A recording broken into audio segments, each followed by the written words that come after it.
Okay. Did Donald Trump lose the 2020 election? Let me ask you a question. Is it okay that big technology companies censored the Hunter Biden laptop story, which independent analysis have said it cost Donald Trump millions of votes? Senator Vance, I'm going to ask you again. Did Donald Trump lose the 2020 election? Did big technology companies censor a story that independent studies have suggested would have cost Trump millions of votes? Wow, guys, JD Bitch destroys this interviewer after she asks one question about Trump. You guys gotta check this video out. But before that, I need you guys hit the subscribe button and let's get right to the video. We cannot have an entire American business community that is giving up on American workers and then importing millions of illegal laborers. That is what we have thanks to Kamala Harris's border policies. I think it's one of the biggest drivers of inequality. It's one of the biggest reasons why we have millions of people who have dropped out of the labor force. Why try to re-engage an American citizen in a good job if you can just import somebody from Central America who's going to work under the table for poverty wages? It is a disgrace, and it has led to the evisceration of the American middle class. So this is brings us to another point because the way that you discuss immigrants has gotten a lot of scrutiny. The Springfield situation in particular, where you talked about the Haitian immigrant community, which we should say they are legally here and allowed to work, and you spread a rumor or helped spread a rumor that they were eating pets, which turned out to be completely false.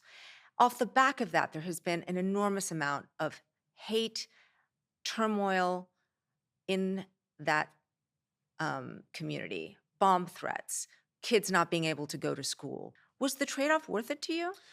Well, there's a lot there that I want to respond to, but I want to pick up on the overall attitude because when we talk about, of course, we can have a conversation. I think we've had a nice, respectful conversation here, but sometimes you can feel happy about the direction of this country, happy about its people, and very frustrated with American leaders. This issue, more than any other, makes me extraordinarily frustrated at American leaders because American leaders who are talking about Haitian immigrants who have no right to be in this country, and we'll get to that in a second, they talk with such compassion about what's happened to the schools, about what people have been unable to do. And you know what's crazy? I've been saying this for a really long time. If a Democrat was to come out and say that, everybody would get behind it. The Trump deranged media will pay to push that. They'll pay to push that narrative, and everybody begins to hate you. That's what I don't like about this whole thing. And they want to keep looking back on this, keep looking back on this. They don't never want to come with facts. This stuff is actually happening, guys. Let's keep going because he's actually from Ohio.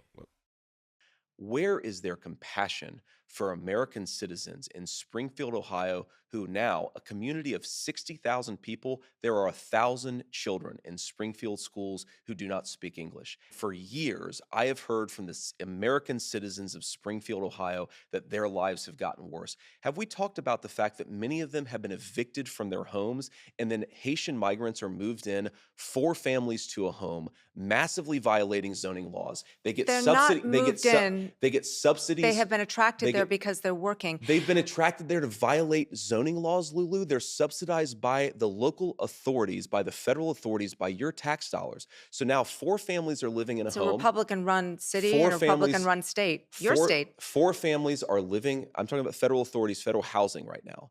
Four families are living in a home. They are paying way more for rent than an American citizen in Springfield can pay. So the American citizens have been evicted from their homes. They are finding housing unaffordable. They are waiting longer at hospitals. Their children are going to schools that are stressed because there are too many kids there who don't even speak the native language.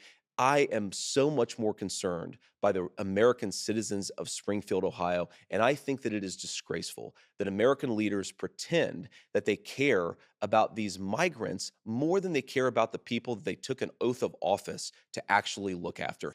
And when you say that these Haitian migrants in Springfield are legal, what you're doing is, I think, making an intentional bait and switch because what most people think when they say legal resident, they think about somebody who comes to America, they get a green card, they come through Exactly. the proper channels, they wait 10 There's years, and then many eventually ways to come to they get America. citizenship. But what happened, it's not just TPS, it's mass parole, which by the way has been challenged in court and is likely illegal. Kamala Harris.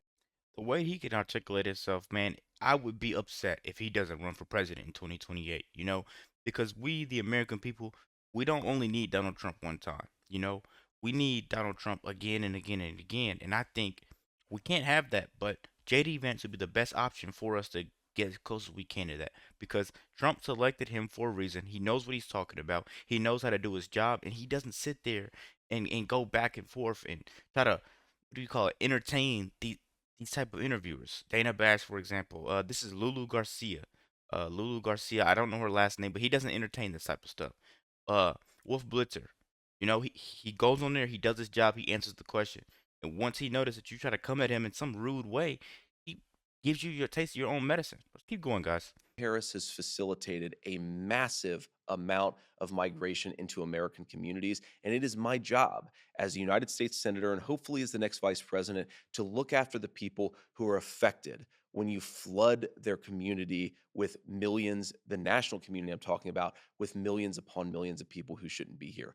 That is our responsibility. And I really don't understand the perspective of an American leadership class that seems to have so much compassion. And look, a lot, I mean, the And those 20,000 are Haitians Republicans in too. I mean, Mike Springfield. DeWine came out and criticized you, the governor of your home state. I'm not talking about Mike DeWine right now. By the way, he endorsed us, but I'm talking about, okay, you got 20,000 Haitian migrants.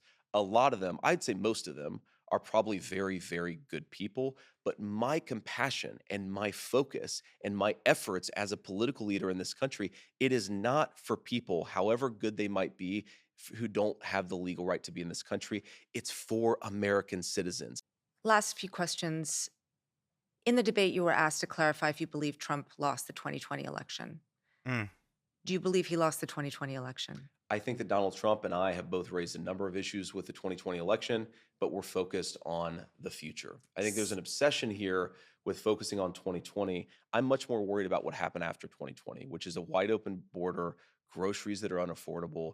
And look, Senator, Lulu, yes or And those are the real problems at hand. Why are we focused on a 2020 election trying to get a headline, you know? Because, you know, the headline of this article would have been JD Vance, Trump's vice president, admits that he didn't lose or lost the 2020 election. They're trying to spark something up, and these Democrats like to keep us against each other. You know, for once, I feel proud to be American. I feel proud to be a part of a team, you know, a community, a loving community.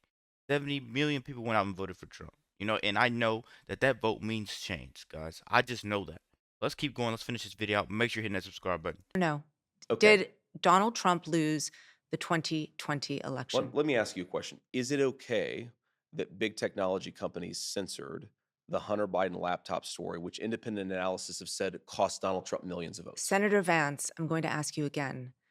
Did Donald Trump lose the 2020 election? Did big technology companies censor a story that independent studies have suggested would have cost Trump millions of votes? I think Senator that's the Vance, question. I'm going to Mm. ask you again. Did Donald Trump lose the And I've 2020 answered your election? question with another question. You answer my question and I'll answer yours.